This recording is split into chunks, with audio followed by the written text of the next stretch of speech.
அன்பான பெரியவர்களே, தாய்மார்களே, நண்பா நண்பர்களே, எனது உடன்பிறவா சகோதர சகோதரிகளே, கோவை வடக்கு சட்டமன்ற தொகுதியின் வாக்காளர் பெருமக்களே மற்றும்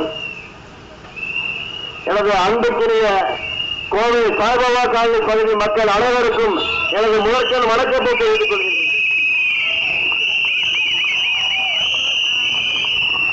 அதாவது நீங்க நம்ம 2-3 விஷயம் தான் பேச போறோம், பெருசா எல்லாம் பேச போறேன், அந்த மாதிரி ஐடியா இல்லை, சின்ன விஷயம் தான். இன்னைக்கு ஒரு கட்சி ஆரம்பிச்சா, யாரோ புதுசா ஒரு கட்சி ஆரம்பிச்சா அந்த கட்சியை எப்படி அழிஞ்சான்னு மட்டும்தான் சில பேர் யோசிப்பாங்க. அதுக்கு சில வழிமுறை வச்சிருப்பாங்க. ஒரு பெயிண்ட போயிட்டு சாயம் பூசுவாங்க. அவர் இவரோட பி டீம், அது இவரோட ஏ டீம். ஆனா தலைமை ஒரே ஒரு சொல்ற, நீங்க என்ன வேணா பெயிண்ட வச்சு ஊரா சுத்திக்கும், என்ன வேணா பண்ணிக்கும், ஆனா என்னோட முடிவு தலைவர் பொருள் சொல்லிக்க தெரியுமா, நான் ஒரு வாட்டி முடிவு பண்ணிட்டேன், என் முடிவை நானே கேட்க மாட்டேங்கிற மாதிரி தலைவர் ஒரு முடிவு எடுத்துட்டாரு. இவங்கதான் என்னோட அரசியல் எதிரி, இவங்கதான் எங்க கொள்கை எதிரி முடிவு பண்ணிட்டாரு. நம்ம கொண்டு வரவாங்க மறுபடியும் சரி, மறைமுகமா சரி, கூட்டணி வைக்க மட்டும் சொல்லிட்டாரு. அதை கடைசி வரைக்கும் காப்பாற்றக்கூடிய ஒரு தலைவர் இருக்கிறாரு, உண்மையே தலைவர் இருக்கிறாரு இந்த தளபதி மட்டும்தான். சார் உங்களை மாதிரி வெளிய மக்களை ஏமாத்துறதுக்கு அவங்களோட சண்டை போடுற மாதிரி போட்டுக்கிட்டு ஒரு சின்ன ரைடு விட்டா போகுது, அடுத்த நாள் நேரம் டெல்லிக்கு பறந்து போவாரு. ஐயா சாமி, சும்மா அப்படியே திட்டுற மாதிரி திட்டுவேன், அப்படியே பேசுற மாதிரி பேசுவேன், அப்படியே மன்னிச்சுக்கோங்க, இதெல்லாம் பெருசா மனசுல வச்சுக்காதீங்க சொல்லி கெஞ்ச போறோம் டெல்லிக்கு. அந்த மாதிரி அரசியல் எங்க தலைவருக்கு தேவையே இல்லை. நேரடியாக ஒரே ஒரு கொள்கை தான், நீங்க இதனால உங்களுக்கு என்ன நீ பாதிப்பு கொடுத்தாலும் சரி, நீங்க எவ்வளவுதான் நீங்க எங்களை வந்து துன்புறுத்தி எங்களை கொண்டு வராலும் சரி, நாங்க கூட்டணி கிடையவே கிடையாது. உங்களால எங்களுக்கு என்னதான் நீங்க பலன் கொடுப்பீங்கன்னு சொன்னாலும் சரி, நிச்சயமாக உங்களோட கொள்கை எதிரி கூட எங்களோட அரசு எதிரி கூட கூட்டணி வச்சுக்க மாட்டோம்.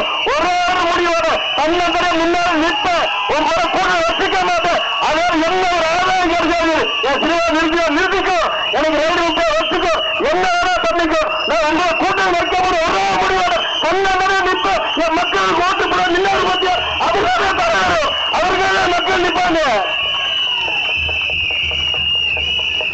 என்ன பேசுறீங்க நீங்க? நீங்க சமூக நீதி காவலர்களாமா? என்ன சமூக நீதி? ஒரு சமூக நீதி சின்ன ஒரு தளபதி மாதிரி சின்ன குட்டி ஸ்டோரி பார்க்கலாமா? ஒரு சின்ன குட்டி ஸ்டோரி சமூக நீதியோட விளக்கத்தை பார்த்துடலாம். சார் சமூக நீதினா என்ன? எல்லாருக்கும் எல்லாம் கிடைக்கணும், அதான சமூக நீதி. அதாக டவுட் இருக்கா? எங்களுக்கு டவுட் இல்லை சார், ஏன்னா எங்களுக்கு அது தெரியாதுங்கிறீங்க, ஆனா எங்களுக்கு டவுட் இல்லை. நீங்க தான் அரசியலை கண்டுபிடிச்ச மாதிரி 70 வருஷம் கட்சி 80 வருஷம் கட்சின்னு சொல்றீங்க, சமூக நீதி நீங்க கண்டுபிடிச்சதான் சொல்றீங்க. இருந்துட்டு போட்டு சார், எங்களோட சின்ன கேள்வி போட்டு பதில் சொல்லுங்க. ஒரு சின்ன ஊருக்கு ஒரு திருவிழா நடக்கும். அந்த திருவிழா பார்த்தீங்கன்னா நடுவில் ஒரு மரம் வச்சிருப்பாங்க, வழுக்கு மரம் பேரு. அந்த வழுக்கு மரத்து மேல ஒரு சின்ன ஒரு முடிச்சு வச்சிருப்பாங்க, அந்த முடிச்சுல பரிசு பொருள் இருக்கும். அந்த முடிச்ச எடுக்கிறவங்க யாரு? அவங்கதான் வெற்றியாளர்னு ஒரு விளையாட்டுக்கு பார்த்திருப்பீங்க. அதிகம் அதை பாத்தீங்கன்னா ஒருத்தர்னால எடுக்க முடியாது. அந்த கிராமத்தில் கூடிய இளைஞர்கள் 20 பேர் 20 பேர் சேர்ந்து ஒருத்தர் மேல ஒருத்தர் நின்று தோல் மேல ஏறி கடைசியா மேல ஒரு சிறுவன் ஏறி அந்த முடிச்சு எடுத்துருவான். இப்ப சொல்லுங்க அந்த வெற்றியாளர் யாரு? அதை முடிச்சு எடுத்தவங்களா இல்ல இங்க எல்லாரும் சேர்ந்தா இல்ல முடிச்சு எடுத்தவங்க மட்டுமா? அந்த கூட்டத்துல அந்த முடிச்சு எடுக்கிறதுக்கு, அந்த வெற்றி பொருள் எடுக்கிறதுக்கு, அந்த பரிசு பொருளை எடுக்கிறதுக்கு உதவி பண்ண எல்லாரும் 20-25 பேர் சேர்ந்துதானே வெற்றியாளர். அதான முறை. அந்த பரிசு எல்லாருக்கும் தானே கிடைக்கணும். அதனால கிடைக்கக்கூடிய ஆதாயம் எல்லாரும் கிடைக்கிறது சமூக நீதி. அதான் சமூக நீதி ஐயா, அதான் சமூக நீதி. ஆனா நீங்க என்ன பண்ணுவாங்க? கூட்டணிக்கு 21 கட்சி சேர்த்துக்குவாங்களாமா, நீங்க வந்து சேர்ந்துக்கலாம்பாங்களாமா, உனக்கு 2 சீட் தர்றோம்பாங்களாமா, உனக்கு 10 சீட் தர்றோங்களாமா, இவங்களோட ஓட்டெல்லாம் வாங்கிக்குவாங்களாமா, ஜெயிச்சுக்குவாங்களாமா, ஜெயிச்சதெல்லாம் இருக்குது.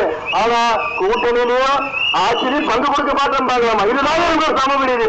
உண்மையான சமூக நீதி யாரு தெரியுமா? 2024 பிப்ரவரி மாதம் 1ஆம் தேதி தமிழக வெற்றி கழகம் ஒரு கட்சி ஆரம்பிக்கும் போது சொன்னார் தெரியுமா? எங்களோட கூட்டணிக்கு வரக்கூடிய அனைத்து கட்சிகளுக்கும் ஆட்சி அதிகார பங்கு தருவது உண்மையாக அவருடைய சமூக காவலர் அவருடைய சமூக சொல்றதுக்கு அதை பத்தி பேரின் பகுதிக்கு ஒரு தலைவரமா எங்களுடைய தமிழக வெற்றி கழகத்தில் தலைவர் மட்டும்தான். அதனால உங்களை மாதிரி போலி கும்பத்துக்கெல்லாம் நாங்க அடிப்படையே மாட்டோம். இன்னைக்கு இருக்க குழந்தைகள்லாம் அரசியல் பத்தி பேச ஆரம்பிச்சிட்டாங்க.